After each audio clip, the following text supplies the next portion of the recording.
Bon, aujourd'hui c'est une réunion de crise. Je suis tellement pas sérieux.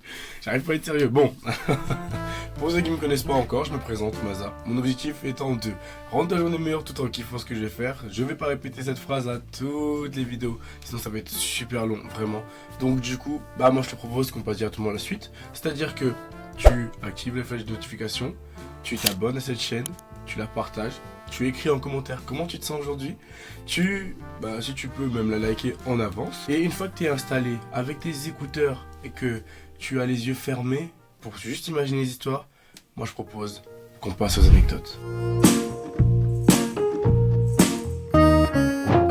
Pour la première anecdote, je vais expliquer comment j'ai failli rester coincé à Tignes. C'est-à-dire que, en gros, Tignes, c'est une station où j'ai fait ma saison cet hiver. C'est une station de ski. Donc, pour ceux qui ne savent pas, en gros, c'est une des plus grandes stations de ski. Donc là, il y a tous les professionnels qui y vont pour faire les entraînements, que ce soit pour les JO, pour autre chose. Mais bon, bref. JO, c'est à peu près le premier exemple qu'on a. Donc, pour faire les entraînements pour les JO ou pour devenir moniteur de ski, etc.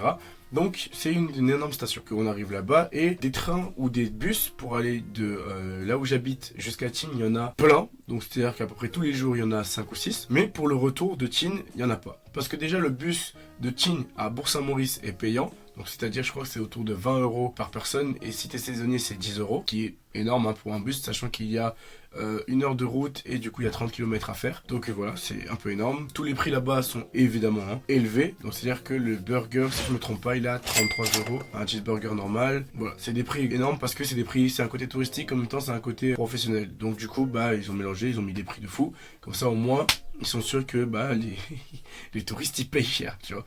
Le logement là-bas, on est sur du 10 000 à 15 000 € la semaine. Voilà, je vous passe les détails. Bref, donc on arrive comme ça et moi je devais finir mon contrat. La date qui est le 21 mai. Comme on a moins de clients, j'ai la possibilité de réduire mon contrat et finir plus tôt. Donc je finis plus tôt et là on cherche un bus. Et il n'y a pas de bus, on cherche un train et il n'y a pas de train. Tous les trains sont marqués comme quoi non réservables et le seul train qu'il y a qui était affiché n'était pas disponible. Du coup, j'étais Ça va être assez compliqué de rentrer plus tôt du coup. Donc on a commencé à chercher par les Blablacar et évidemment personne proposait un Blablacar qui faisait de Tignes jusqu'à chez moi. Donc on a essayé de trouver d'autres solutions si quelqu'un d'autre pouvait m'emmener, etc. Il a fallu que je passe par un train qui rejoint un autre train, donc un train qui m'emmène de Bourg-Saint-Maurice à Perrache, puis après de Lyon, donc Lyon Gare du Nord, ensuite à une autre destination et l'autre destination jusqu'à Nîmes et après de Nîmes à chez moi. C'était quelque chose qui était un peu compliqué. Voilà. Donc du coup, il faut faire attention quand vous regardez les trains. Parfois, les trains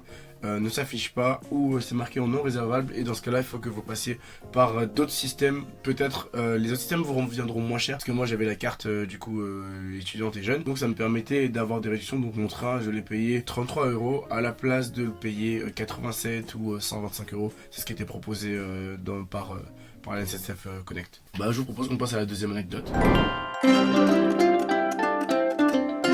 La deuxième anecdote, elle est assez exceptionnelle parce que en gros, pendant que j'étais en saison à Tignes, à un moment donné, une amie à moi, j'espère qu'elle va voir cette vidéo parce que si tu la vois, je te l'enverrai de toute façon le lien, c'est obligé. Donc, une amie à moi, en gros, a décidé de vendre des objets et en vendant ces objets, on lui a fait passer par PayPal. Ou je crois que c'était PayPal, si je me trompe pas. Je peux pas te dire des bêtises, de toute façon écris en commentaire si j'ai dit une bêtise. Mais en tout cas par PayPal et en tout cas tout le monde lui a dit que il fallait un code et le code en question c'était il fallait qu'elle paye une partie pour pouvoir recevoir, enfin comme quoi il fallait qu'elle paye pour que le code il s'envoie et que l'autre elle puisse recevoir le code, noter le code et qu'elle paye. Donc c'était en gros c'était un espèce de cafouillage parce que la personne en question qui nous avait dit ça, je l'ai eu au téléphone, c'est-à-dire que la personne c'était une cliente, faut faire attention à ça, c'est qu'une cliente a dû payer en avance, a payé une certaine somme et elle attendait la validation de l'autre côté. Sauf que la validation de l'autre côté, il y a eu du dropshipping parce que ma collègue, elle a reçu une notification comme quoi il fallait qu'elle paye pour recevoir de l'argent, ce qui est complètement absurde en soi. Bref, donc moi j'ai pris le numéro de la personne qui lui a dit comme quoi il fallait qu'elle paye et j'ai appelé. Et cette personne m'a répondu. Et au départ, cette personne a répondu de manière assez calme en expliquant que c'était le système qui était comme ça, un nouvel système de sécurité. Il fallait que la personne prouve que c'est vraiment une vraie personne. Donc pour l'instant, c'était chill. Et moi, j'explique que c'est bizarre parce que moi, en utilisant le même système, je n'ai jamais eu à devoir payer quoi que ce soit. Donc je trouve ça un peu inadmissible qu'elle ait dû à payer et que moi non. Donc j'ai demandé à partir de quand a été fait la mise à jour. Il m'a répondu que la mise à jour était faite depuis 1 an, ce qui est du coup encore plus absurde parce que moi, j'avais utilisé le système 2-3 jours avant. Donc il m'a dit que la mise à jour était là depuis un an et que c'était complètement normal. Donc j'arrive, je lui dis bah écoutez monsieur, je suis désolé, donc on va devoir annuler tout parce que on ne payera pas.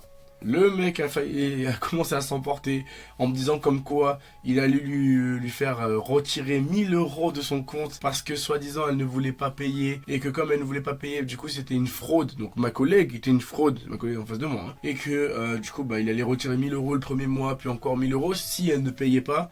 Ce à quoi j'ai raccroché violemment au téléphone. Il m'a rappelé plusieurs fois. Je l'ai rappelé aussi également. Je l'ai rappelé une fois. Je suis un peu dans le type de harcèlement quand on essaie d'arnaquer les gens. Donc je l'ai rappelé une fois. Je lui ai expliqué qu'il fallait qu'il se calme parce que j'ai vraiment pas le temps à ça. Et que l'objectif c'est juste qu'ils comprennent que bah, ça marche pas comme ça. Ensuite, il est revenu, il est redescendu, il m'a rappelé. Puis après, il a commencé à nous demander gentiment si il n'y avait pas moyen que on fasse des demi-paiements.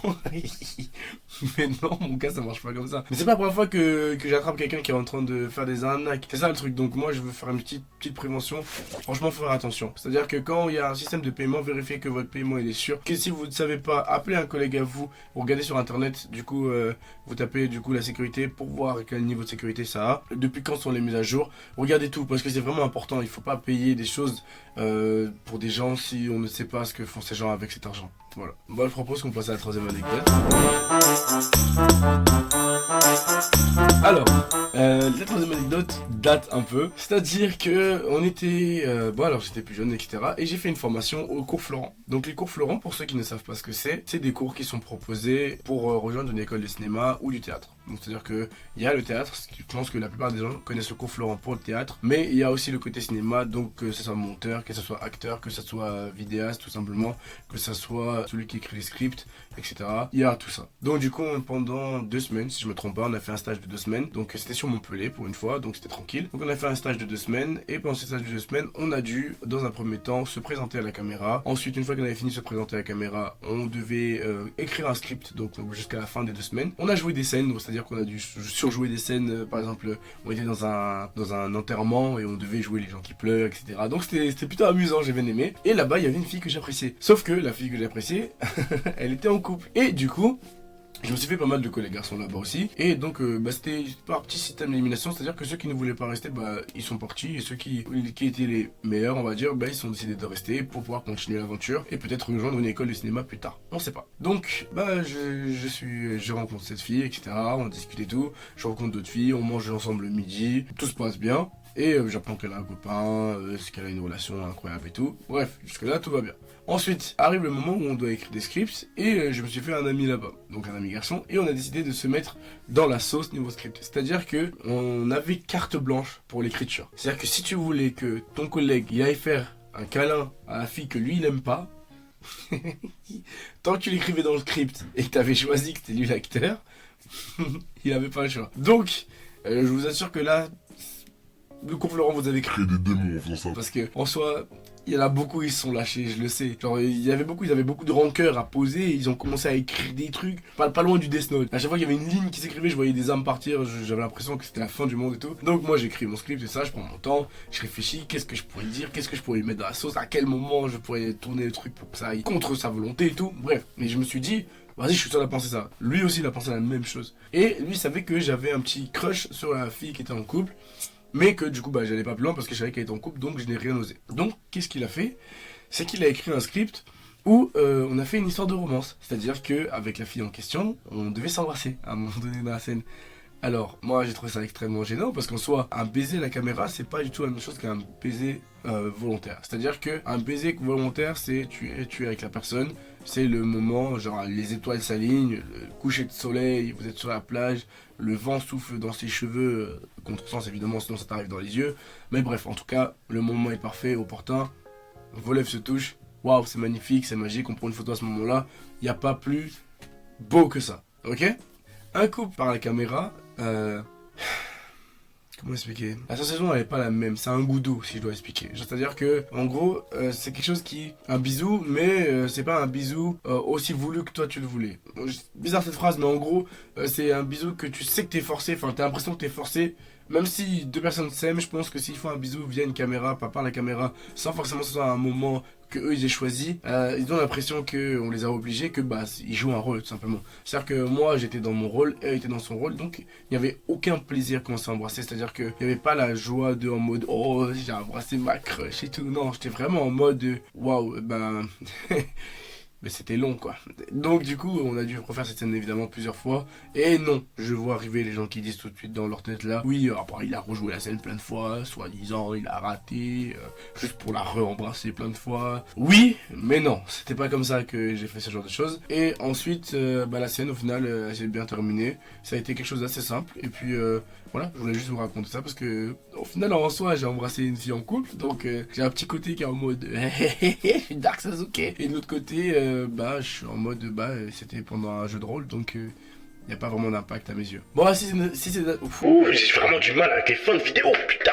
si cette anecdote, enfin ces anecdotes t'ont plu, bah moi je t'invite à t'abonner à cette chaîne encore une fois, à activer la flèche de notification parce que je suis là tous les vendredis, à liker cette vidéo pour me soutenir et me dire à quel point t'as apprécié. Écris dans les commentaires ce que t'as apprécié, ce que je dois changer, etc. Je veux des commentaires constructifs, hein, rester respectueux, y a pas de problème. Et ensuite, bah moi je te dis à vendredi prochain pour une nouvelle vidéo. Je te fais des bisous. Ciao.